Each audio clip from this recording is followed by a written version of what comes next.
سورہ توبہ کی آیت نمبر 36 میں آپ پڑھیں گے کہ جب سے اللہ تعالیٰ نے زمین و آسمان کو پیدا فرمایا تو حرمت والے مہینے 4 ہیں، کل مہینوں کی تعداد 12 ہے۔ آپ دیکھیں لونر ایئرز دیکھیں، اس میں 12 مہینے ہیں، سولر میں بھی 12 ہیں، اور ان میں سے 4 حرمت والے ہیں۔ وہ کون سے 4 ہیں؟ وہ بخاری اور مسلم دونوں میں یوم النحر کا خطبہ ہے نبی علیہ السلام کا، قربانی والے دن کا۔ اس میں آپ علیہ السلام نے فرمایا وہ 3 کنزیکٹو مہینے ہیں، ذی قعدہ، ذو الحجہ اور محرم، اور چوتھا مہینہ ہے رجب کا۔ یہ 4 حرمت والے مہینے ہیں۔ اسلام سے پہلے بھی ان مہینوں کے اندر جنگ کرنا منع تھی، لڑائی کرنا منع تھا، اسلام نے بھی اسے حرام کیا۔ ان کی یہ حرمت ہے۔ تو اسلامی جب کیلنڈر کا آغاز محرم سے ڈیسائیڈ کیا گیا، پھر محرم کی اہمیت اور بڑھ گئی کہ پہلا مہینہ ہی حرمت والا ہے۔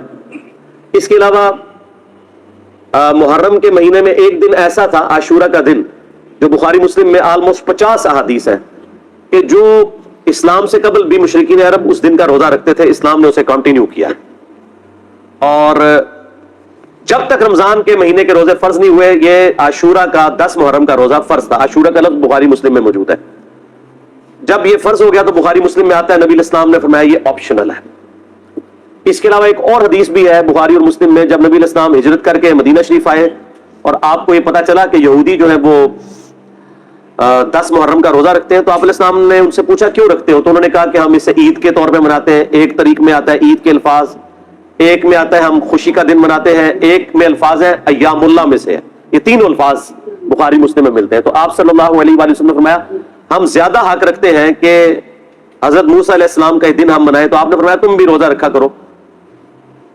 مسلمانوں نے پھر سے اس روزے کو شروع کیا۔ پھر بخاری مسلم کی ایک حدیث میں آتا ہے کہ ایک صحابی نے عرض کیا کہ اللہ کے محبوب صلی اللہ علیہ وآلہ وسلم آپ تو ہمیں مخالفت کا حکم دیتے ہیں یہود و نصارہ کی، تو یہ انہی کی پیروی ہو جائے گی۔ تو آپ نے فرمایا کہ اگلے سال میں زندہ رہا تو 9 محرم کا روزہ رکھوں گا۔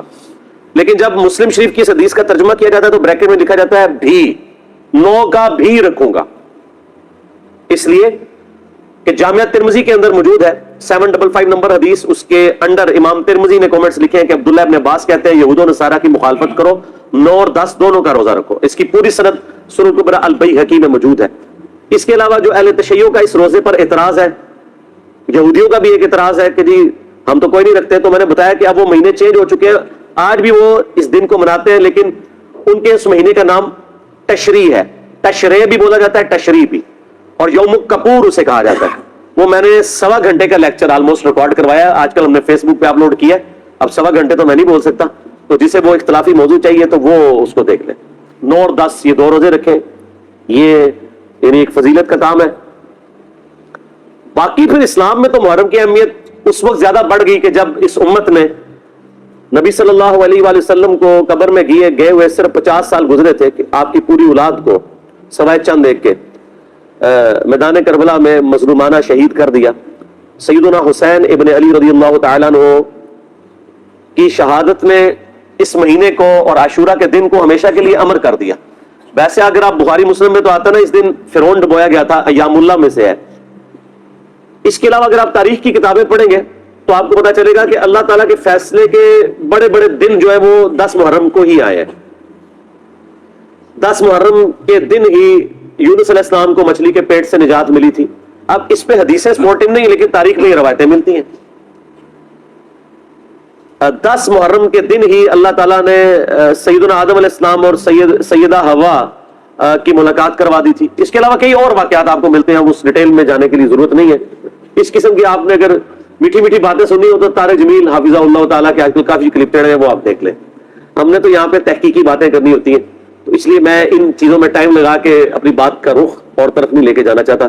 تو یہ جناب محرم کی اہمیت ہے، اور کربلا کے اعتبار سے تو ظاہر ہے کہ پھر اہمیت بڑھ گئی کہ مسلمان دیکھیں اس پہ تو اجماع کر چکے ہیں کہ پوری دنیا کے مسلمان محرم کے مہینے میں جو ہے وہ کربلا کو یاد کرتے ہیں۔ کوئی اس دن ماتم کر کے یاد کرتا ہے، کوئی اس دن فضائل اہل بیت سنا کے یاد کرتا ہے، کوئی اس دن یزید کے فضائل سناتا ہے۔ تو اپنا اپنا کام سارے ڈیوٹی پوری کر رہے ہیں، تو نصیب والوں کا حصہ ہے۔ اللہ تعالیٰ ہمارا خاتمہ اہل بیت کے ساتھ فرمائے، قیامت والدین ہمیں معشور فرمائے ان کے ساتھ، آمین، اور ان کی محبت پہ ہمارا خاتمہ فرمائے، آمین۔